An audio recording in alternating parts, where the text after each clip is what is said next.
अशा व्यक्तीने महाराष्ट्रातील राष्ट्रीय स्वयंसेवक संघाच्या कार्यक्रमात, जिथे राष्ट्रीय स्वयंसेवक संघाचे मोहन भागवत साहेब बसले आहे, देवेंद्र फडणवीस साहेब बसले आहे, गडकरी साहेब बसले आहे, अशा सगळ्या लोकांसमोर एक वक्तव्य केलं की शिवाजी महाराज जेव्हा थांबले तेव्हा त्यांनी रामदास स्वामींसमोर आपला राजमुकुट घेऊन ठेवला आणि सांगितलं की राज्य तुम्ही चालवा.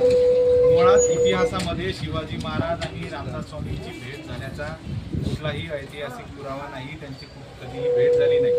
मात्र या शिवाजी महाराजांच्या इतिहासाची मोडतोड करण्याचं काम सातत्याने काही लोक महाराष्ट्रात करत असतात. शिवाजी महाराजांचे गुरु कोणी होते तर ते महाराज साहेब, शहाजीराजे आणि राजमाता जिजाबाई होत्या. आणि त्यांचे आध्यात्मिक गुरु कोणी असतील तर ते जगद्गुरू संत तुकोबराय होते. अशा याच्यात हे रामदास स्वामी त्यांच्याशी त्यांची भेटही झाली नाही, त्यांना गुरु दाखवण्याचं काम अनेक वर्षापासून भाजप आणि RSS करण्यात येत आहे.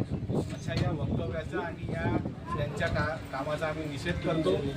महाराष्ट्रातला आणि शिवाजी महाराजांचा इतिहास करणार असेल तर ते कपोल नाही आणि परराज्यातून येऊन कुठलाही व्यक्ती RSSच्या स्टेजवर शिवाजी महाराजांबद्दल वक्तव्य करत असेल तर याच्यासाठी आम्ही फक्त आणि फक्त संघ आणि भारतीय जनता पार्टीला जबाबदार करू आणि त्यांना या गोष्टीची किंमत येणाऱ्या काळात चुकवावी लागेल. छत्रपती शिवाजी महाराज की जय. बागेश्वर शास्त्रीचा निषेध हो. बागेश्वर शास्त्रीचा निषेध हो. छत्रपती शिवाजी महाराज की जय. होंदू बागेश्वरचा निषेध हो. होंदू बागेश्वरचा निषेध हो. होंदू बागेश्वरचा निषेध हो. चांगलं भाऊ आलं.